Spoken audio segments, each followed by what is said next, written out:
அன்பிற்குரிய சகோதர சகோதரிகளே, முஸ்லீம்களுக்கு நன்மை செய்வதாக அரசியல்வாதிகள் சில திட்டங்களை அறிவிக்கிறார்கள். பிறகு என்ன ஆகுதுன்னு கேட்டால், அது இஸ்லாமியர்களுக்கு ரொம்ப அதிக சலுகை கொடுப்பதாக நினைத்து கொண்டு அது கடுமையான எதிர்ப்பு வரக்கூடிய சம்பவங்கள் நிறைய நாட்டில் நடக்கிறது. அது மாதிரியான ஒரு சம்பவம் என்ன என்று கேட்டால், ஆந்திராவிலையும் தெலுங்கானாவிலையும், பக்கத்தில் இருக்கிற ஆந்திராவிலையும் தெலுங்கானாவிலையும் ஒரு ஜிஓ கவர்மெண்ட் ஆர்டர், அரசாங்க உத்தரவு போட்டிருக்கிறாங்க. என்ன உத்தரவு என்றால், ரமலான் மாதம் வருகிறது. ரமலான் மாதம் முழுசும் முஸ்லீம்கள் அரசு வேலையில் இருப்பாங்கள்ல, அரசாங்க வேலையில் இருக்கிற முஸ்லீம்கள் 1 மணி நேரத்துக்கு முன்னாடியே போயிடலாம். இப்போ 5 மணிக்கு வேலை முடியுதுன்னா 4 மணிக்கு போய்க்கிடலாம். முஸ்லீம் மட்டும் ரமலான் மாதத்தில் மாத்திரம் முஸ்லீம்கள் என்ன செய்யலாம்னு கேட்டால், 1 மணி நேரத்துக்கு முன்னாடியே அவங்க போய்கொள்ளலாம் அப்படின்னு சொல்லி ஒரு ஆர்டர் போட்டிருக்கிறாங்க. இந்த ஆர்டர் நமக்கு நன்மை செய்கிற மாதிரி நம்மளும் நினைத்து கொண்டு ஓட்டுக்காக அவங்க செய்கிறாங்க. இஸ்லாத்தில் இப்படி நமக்கு சொல்லப்பட்டிருக்கா? ஒரு அரசாங்கத்தினுடைய வேலையை வேலைக்கு கூலி தர்றான்.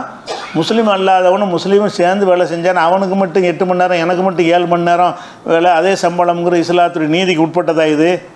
வேலைக்கு சம்பளம் கொடுக்குறீங்க, அனைவருக்கும் 1 மணி நேரம் குறைக்கிறோன்னு அது ஒரு நியாயம். ரமலான் மாதத்தில் அரசு வேலை 1 மணி நேரம் டோட்டலாக குறைக்கப்படுது. அல்லது வேலை நேரம் மாற்றி அமைக்க 10 மணிக்கு பதிலாக 9 மணிக்கு வந்துடுங்க, 4 மணிக்கு பதிலாக 3 மணிக்கு போயிடுங்க அப்படின்னு ஜென்ரலாக சொன்னால் அது ஒரு விஷயம். இஸ்லாம் இந்த மாதிரி ஒரு வேலை செய்கிறவனுக்கு முஸ்லீம் என்பதற்காக வேண்டி அவனுக்கு ஒரு சலுகையும், முஸ்லீம் இல்லைங்கிறதுக்காக இன்னொரு சலுகையும் கொடுப்பது இஸ்லாத்துக்கு உகந்ததா? அது 2 பேரும் ஒரே மாதிரி வேலையை செய்யணும், ஒரே மாதிரி சம்பளம் தான் கொடுக்கணும். அப்போ என்ன ஆகுன்னு கேட்டால், மற்றவர்களுக்கு கசப்பை உண்டாக்குவீங்க, நன்மைன்னு செய்கிறாங்க. இப்படி இஸ்லாம் இப்படி சொல்லித்தர இல்லை. நம்ம நோன்பு வைக்கிறது பெரிய பஞ்சாயத்து இஸ்லாத்தில் கிடையாது. நோன்பு திறக்கிற நேரம் வந்துட்டால் கூட ஒரு பையில் பேரிச்சம்பளம் வச்சு சோர்ந்துட்டு போயிட்டே இருப்பான். ஒரு பயணத்தில் எவ்வளோ போகிறாங்க, பயணத்தில் போகும்போது 1 மணி நேரத்துக்கு முன்னாடி ட்ரெயின் நிப்பாட்டி நம்மளை இறக்கி விடுவானா? பிரயாணத்தில் போகிறீங்கன்னு சொன்னால் 6 மணிக்கு நோன்பு திறக்க வேண்டியிருக்கு. 6 மணிக்கு நிற்க வேண்டிய ரயில்கள்லாம் 5 மணிக்கே ஒரு இடத்துல நின்று நோன்பு திறந்த பிறகு கிளம்பும்னு சொல்லுவீங்களா? பிரயாணத்தில் இருக்குது, மார்க்கத்தில் பிரயாணத்தில் சலுகை இருக்குது, ஆனால் நோன்பு வைக்கிறாங்க. சில பேர் வச்சாங்கன்னு சொன்னால் அது விளங்கி தான் வைக்கிறாங்க, எங்களுக்கு ஏழும் எங்களுக்கு முடியும்னு தான் வைக்கிறாங்க. நம்ம நோன்பு வைக்கிறோம் என்று சொன்னால் இவன் அந்த 1 மணி நேரம் சலுகை தரணும் என்பதற்காக வைக்கலை. நோன்பு வைத்து கொண்டு எங்களுக்கு எந்த பாதிப்பும் வராது, நாங்கள் எல்லாத்தையும் செய்வோம்னு சொல்லி எல்லாரையும் போல் செயல்படுவோன்னு நடக்குன்னா நல்லது. இவங்க இப்படி அறிவு போட்டவுடனே அவங்க கிளம்பிட்டானுவோம். பாருங்கள், இந்த நாட்டில் முஸ்லீம் கொண்டு தனி சட்டமாண்டு. அப்போ இதுக்கெல்லாம் காரணம் நாங்கள் கேட்டோமா? இவன்கிட்ட அதில் அரசு ஊழியர்களில் எல்லோரும் நோன்பு வைக்க மாட்டாங்க. அதையும் நீங்கள் பார்க்கணும். நோம்புங்க சலுகையை கொடுக்குறான், அதை யார் வைப்பான்னு கேட்டால் அது மார்க்கப்பட்டுள்ள இருப்பார்களே தவிர அரசாங்க ஊழியர்களில் அதிகமானவர்கள் நோன்பு வைக்க மாட்டாங்க. அப்படி இருந்தும் கூட என்ன செய்கிறாங்கன்னா, அரசு ஊழியர்களுக்கு 1 மணி நேரத்துக்கு முன்னாடியே போகலாம், இது சமுதாயத்துக்கு செஞ்ச நன்மை மாதிரி. இப்படி தான் ஹஜ்ஜி மானியம் நன்மை மாதிரி செஞ்சாங்க. கடைசியில் என்ன செய்வான், அடுத்த மாற்றுவான், அதை வச்சுக்கிட்டு ஓட்டு பொறுக்குவான். முஸ்லீம்களுக்கு இந்த நாட்டில் எப்படிப்பட்ட நிலை இருக்குது தெரியுமான்னு கேட்பான். இது எங்கள் கோரிக்கையும் இல்லை, எங்களுக்கு தேவையும் இல்லை, எங்கள் மார்க்கம் சொல்லவும் இல்லை, எங்கள் மக்கள் இதுக்காக அவங்கள்ட்ட போராட்டம் நடத்தவும் இல்லை. நீங்கள் நோன்பு நேரத்தில் எங்களுக்கு 1 மணி நேரம் முன்னாடி விட்டுன்னு யாராவது போராட்டம் நடத்தணுமா? நம்ம கோரிக்கை வச்சோமா? இதை அவன் செய்யலைன்னா நம்ம கேள்வி கேட்டிருப்போமா? விளங்கி தான் நாங்கள் நோன்பு வைக்கிறோம். நீங்கள் 1 மணி நேரம் லீவ் விடலைன்னா நாங்கள் நோன்பு விட்டுருவோம். அப்போ நீங்கள் உரிய நேரத்தில் வேலை செஞ்சாலும் சரி தான் நாங்கள் என்ன செய்வோம், நாங்கள் வேலை செய்யத்தான் செய்வோமே தவிர இது நோன்புக்குன்னு நாங்கள் சலுகை எதிர்பார்க்கவில்லை.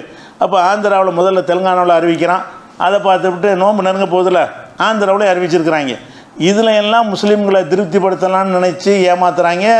திருப்தி அடைஞ்சிடறான். முஸ்லீம் என்ன செய்கிறான், இல்லை நமக்குன்னு சலுகண்டு நியாயமானு பார்க்க முடியும். இப்படியான ஒன்று இஸ்லாம் ஏற்றுக்கிறோமா? இதை அநியாயமான ஒரு விஷயத்தில் இஸ்லாம் ஏற்றுக்கொள்ளாது. பாரபட்சமாக நடத்துவதை ஒரே வேலைக்கு இவன் 1 மணி நேரம் கூட 1 மணி நேரம் கம்மிங்கிறது எந்த அநீதிக்கும் இஸ்லாம் உடந்தையாக இருக்காது. அப்போ என்ன செய்யணும், இந்த மாதிரி விஷயங்கள்லாம் நம்மளே எதிர்க்கணும். அவங்க கண்டிக்கிறதுக்கு முன்னாடி இது யார் உன்ட்ட கேட்டால் இப்படி எங்கள் மாதிரி நாங்கள் நோன்பு வச்சுட்டே இருப்போம். இதில் 5 மணிக்கு எப்படி இருந்தாலும் அரசாங்க வேலை முடிஞ்சிடும். 10 மணிக்கு ஆரம்பிப்பாங்க, 5 மணிக்கு அரசு வேலை முடிஞ்சிடும்.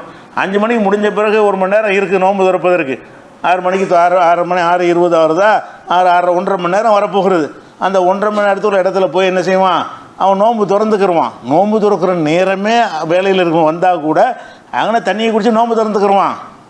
அதுக்கெல்லாம் பயிற்சி எடுத்தவன் தான் முஸ்லீமு, அதுக்கெல்லாம் தன்னை தயார்படுத்தி கொண்டு வந்தால் முஸ்லீமு. நோன்புக்கு அர்த்தமே அதுதான். நோன்புங்கிறது என்ன இயல்பாக இருக்கிறதோ அதை ஜெயிச்சு காட்டுறதுக்கு தான் நோன்பு. நீங்கள் எப்படி இருந்தாலும் நாங்கள் அதுக்கு கரெக்டாக பேணுவோம். அதை விட்டு என்ன செய்கிறாங்கன்னா, இப்படி ஒன்றை போட்டு இப்போ இது ஒரு சர்ச்சையாக கொளுத்தி போட்டு விட்டாங்க. இவங்க நம்ம கேட்காத ஒன்றை இவங்களாக செய்வாங்க.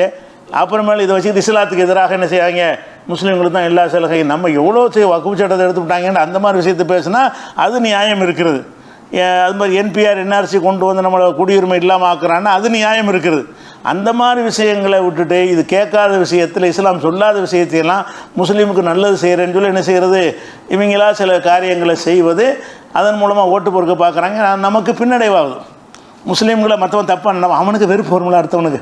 நம்மளோட சக பணியாளர் 100 பேர் வேலை செய்கிறான், ஒரு 25 பேர் முஸ்லீம் 75 பேர் முஸ்லீம் இல்லை. அவன் என்ன நினைப்பான், இங்கே வர்றாது அவங்க மட்டும் சலுகை பற்றியா, அங்கனுக்குள்ளே மதவெறி உண்டாயிரும். ஊழியர்களுக்கு மத்தியில் என்னவாயிரும், மத துவேஷம் உண்டாகிவிடும். நமக்கு அதே வேலை நம்மளும் செய்கிறோம். இவன் 1 மணி நேரத்துக்கு முன்னாடி போகிறான், எனக்கு அந்த சம்பளம் அவனுக்கு அந்த சம்பளம் நினைக்க மாட்டான். அவன் இவங்க கசப்பை உண்டாக்குறாங்க. இந்த மாதிரி செயல்கள் மூலமாக இஸ்லாம் கோராத, முஸ்லீம்கள் கோராத இந்த செயல்களை செஞ்சு கசப்பை விதைக்கிறார்கள் என்பதை நம்ம என்ன செய்கிறோம், கவனமாக இருந்து கொள்ள வேண்டும் என்பதை தெரிவித்துக் கொள்கிறேன். அஸ்ஸலாமு அலைக்கும்.